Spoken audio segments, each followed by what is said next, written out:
만물의 마지막이 가까이 왔으니 그러므로 너희는 정신을 차리고 근신하여 기도하라.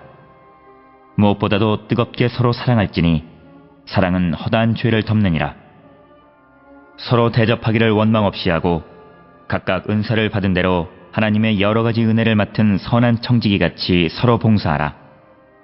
만일 누가 말하려면 하나님의 말씀을 하는 것 같이 하고 누가 봉사하려면 하나님이 공급하시는 힘으로 하는 것 같이 하라.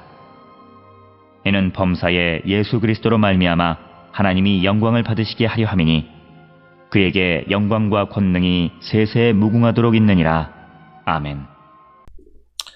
오늘 우리가 함께 읽은 베드로전서 4장 7절로부터 11절에 있는 말씀은 베드로가 그의 독자들에게 그리스도인들의 자기 정체성에 대한 이해와 그리고 종말론적인 그런 관점에서 믿음을 가지고 있는 자들이 어떠한 삶을 살아야 하는가라고 하는 것을 말하면서 무엇보다도 베드로는 용서하는 사랑은 이웃의 어떤 죄를 덮는다 이렇게 말함으로써 사랑으로 용서하는 삶을 살아야 한다라고 하는 것을 강조하는 그런 말씀이 되겠습니다.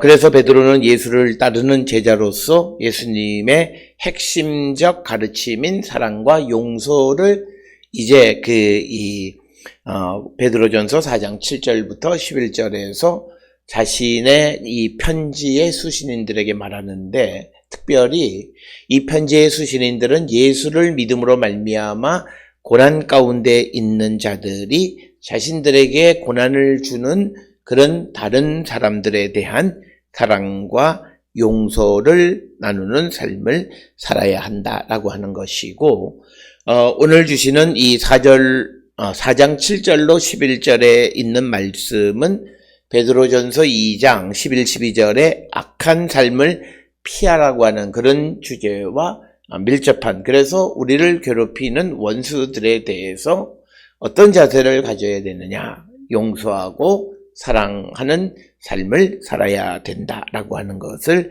강조하는 말씀이 오늘 주시는 본문의 말씀이 되겠습니다. 오늘 주시는 본문의 7절에 만물의 마지막이 가까이 왔으니 그러므로 너희는 정신을 차리고 근신하여 기도하라 이렇게 말합니다. 그래서 이 만물의 그 마지막 때라고, 만물의 마지막이 가까웠다라고 하는 이 마지막 토텔로스라고 하는 것은 대부분의 사람들은 종말을 의미하는 것이고, 이것은 야고보서 5장 8절에서 너희도 길이 참고 마음을 굳건하게 하라.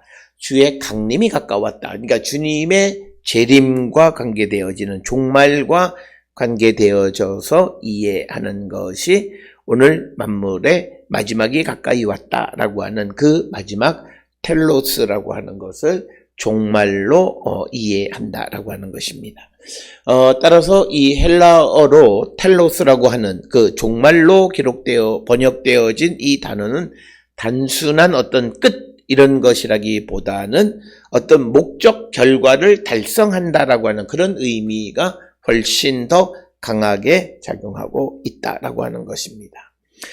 그렇기 때문에 이제 베드로의 입장에서 예수 그리스도의 부활로 인해서 예수 그리스도를 믿는 이들은 무엇보다도 하나님의 위대한 구원의 계획의 마지막 단계 가운데 살고 있다라고 하는 이런 인식 속에서 만물의 마지막이 가까이 왔다라고 하는 이런 표현을 사용하고 있다라고 하는 것이고, 이것은 결국은 베드로전서 1장 20절에 등장하는 말세와도 같은 개념으로 하나님의 구원의 계획의 마지막 단계를 의미하는 그런 말씀이 됩니다.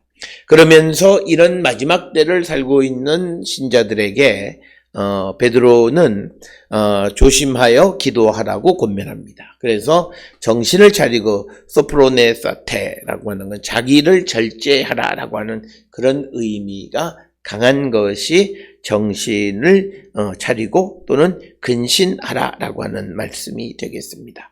따라서 베드로전서 1장 13절에서도 너희 마음에 허리를 동이고 근신하여 라고 하는, 그래서 이 근신의 기본적인 의미는 자기 절제를 강조하고 있고, 그러면서 기도하라고 권면하는 것이 오늘 주시는 7절의 말씀. 그래서 오늘 주시는 이 7절에서 기도가 핵심이라기보다는 만물의 끝이 가까이 왔기 때문에 자신을 절제하고 침착하게 성도가 마땅히 행할 바를 행하며 살아가는 자가 되라라고 하는 것이 오늘 주시는 7절의 말씀이 되겠고, 이제 8절에 무엇보다도 뜨겁게 서로 사랑할지니 사랑은 허다한 죄를 덮는다, 이렇게 이야기합니다. 그래서 베드로는 2장 22절에 있는 말씀으로 다시 한번 돌아가서 악을 행하지 말고 선을 행하는 삶을 살아가는 자들이 되어야 함을 강조하고 있고, 특별히 이것은 잠언 10장 12절이나 야고보서 5장 20절 등에 보게 되면 특별히 야고보서 5장 20절에 너희가 알 것은 죄인의 미혹된 길에서 돌아서게 하는 자가 그의 영혼을 사망에서 구원할 것이며 허다한 죄를 덮는다라고 하는 이런 표현이 사용되어지고 있다라고 하는 것입니다. 따라서 오늘 주시는 본문에서 이 사랑이 허다한 죄를 덮는다라고 하는 것. 그래서 베드로는 70인 역으로 번역되어진 잠언 10장 12절의 말씀을 인용한 것이고, 죄를 덮는다라고 하는, 덮다, 칼로프테이라고 하는 이것의 의미가 무엇인가라고 하는 겁니다. 그래서 베드로 입장에서는 기독교 공동체를 무너뜨리지 않도록 악을 행하지 말고 서로 사랑하는 자가 되라라고 하는 것입니다. 이것은 다른 말로 기독교 공동체가 생존하기 위해서 공동체를 구성하는 사람들이 사랑할 수 있는 능력과 의도를 갖고 살아가는 자가 되어야 한다라고 하는 것을 강조하는 그런 말씀이 오늘 주시는 본문의 말씀이 되겠습니다. 그러면서 9절에 서로 대접하기를 원망 없이 하라라고 말합니다. 즉 불평 없이 서로 따뜻하게 대접하라라고 하는, 즉 후한 환대를 하라라고 하는 겁니다. 그런데 베드로의 입장에서 누구를 환대한다라고 하는 것은 사랑하지 않으면 불가능하다라고 하는 것이죠. 그래서 9절에서 서로 대접하기를 원망 없이 하라고 권면하고 있습니다. 그래서 불평 없이 서로 따뜻하게 대접하라고 하는 그런 말씀이 되겠습니다. 그래서 이 초대 기독교 공동체에 있어서 환대라고 하는 것은 다른 사람들을 돌보기 위한 어떤 행동을 의미하는 것입니다. 오늘 주시는 본문에 대접하다라고 하는 필로케노스라고 하는 것, 혹은 환대를 권면하는 베드로의 의도는 그리스도인들은 다른 그리스도인들이 밤 손님일지라도 자신의 집에 들여서 환영해야 한다라고 하는 것입니다. 왜냐하면 주후 1세기경 여관의 수가 턱없이 부족했을 뿐만 아니라 또 여관도 마을에서 멀리 떨어진 곳에 있기 때문에 이런 밤 손님에 대한 환대가 매우 필요했다라고 하는 것입니다. 그러나 오늘 주시는 본문의 말씀에 9절에 등장하는 서로 에이스 알렐루스라고 하는 이 표현을 통해서 어떤 주석가들은 이것은 어떤 지역 공동체 안에 있는 신자들 사이에서의 환대를 의미하는 것이다, 이렇게 설명합니다. 그래서 이 서로라고 하는 말이 규정하는 것이 같은 커뮤니티 안에 있는 사람을 의미하는 것으로 이해한다라면, 반손님이라기보다는 이것은 자신의 집을 예배나 친교를 위한 장소로 개방하라고 하는 그런 말씀으로도 이해할 수 있다라고 하는 것이 오늘 주시는 본문의 9절에 서로 대접하기를 원망 없이 하라라고 하는 이 말씀의 의미다라고 하는 것입니다.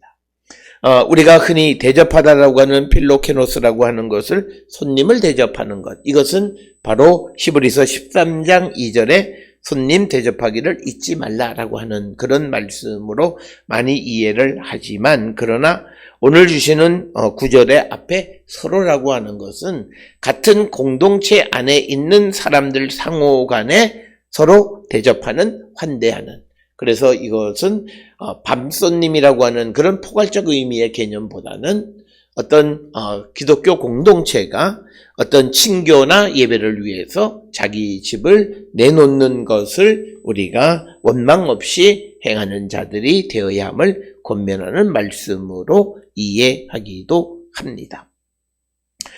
이어지는 10절에 각각 은사를 받은 대로 하나님의 여러 가지 은혜를 맡은 선한 청지기 같이 서로 봉사하라라고 하는 것이 오늘 주시는 본문의 말씀이 되겠고, 그래서 10절 11절에서 은혜의 선물로 봉사하라고 권면하는 것이 오늘 주시는 말씀이고, 그래서 베드로는 각 사람이 은사를 받은 대로 하나님의 여러 가지 은혜를 맡은 선한 관리자로서 서로 봉사하라, 이렇게 권면하는 것이 오늘 주시는 본문의 말씀이 되겠습니다. 따라서 오늘 주시는 이 구절을 통해서 베드로는 하나님의 은혜가 많은 다양한 은사의 형태로 작용하고 있는 교회 공동체를 전제해서 그 말씀을 주시는 것이다, 이렇게 우리가 이해할 수 있습니다. 이어지는 11절에 만일 누가 말하려면 하나님의 말씀을 하는 것 같이 하고, 누가 봉사하려면 하나님이 공급하시는 힘으로 하는 것 같이 하라. 이는 범사에 예수 그리스도로 말미암아 하나님이 영광을 받으시게 하려 함이니 그에게 영광과 권능이 세세 무궁하도록 있느니라 라고 말씀하고 있습니다. 따라서 11절에서 강조하는 것은 누구든지 말을 하는 사람은 하나님의 말씀을 전하는 사람답게, 그리고 봉사하는 사람은 하나님이 주시는 힘으로 봉사하는 사람답게 하라고 하는 그런 권면의 말씀이 오늘 주시는 그런 말씀이 되겠고, 그래서 하나님이 모든 일에 예수 그리스도로 말미암아 영광을 받으실 것임을 우리에게 가르쳐주는 말씀이 되겠습니다. 따라서 오늘 주시는 베드로전서 4장 7절로부터 11절에 있는 말씀은 이제 예수 그리스도를 믿는 성도들이 이제 어떻게 그들의 삶을 살아갈 것인가, 그리고 과연 우리는 누구인가 라고 하는 자기 정체성 속에서 무엇보다도 악을 행하지 아니하고 선을 행하는 자, 그래서 모든 사람들을 용서하고 사랑하는 삶을 살 것을 권면하는 것이 오늘 주시는 말씀이 되겠습니다. 오늘 주시는 이 본문을 통해서 우리도 주님의 다시 오심을 기다리며 살아가는 성도로서 얼마만큼 우리가 모든 구성원들 사이에 사랑하고 용서함으로 모든 허물을 덮는 자들인가를 성찰하고 우리도 그런 삶을 살기로 힘쓰는 우리 모든 성도들이 될 수 있기를 주의 이름으로 축원합니다.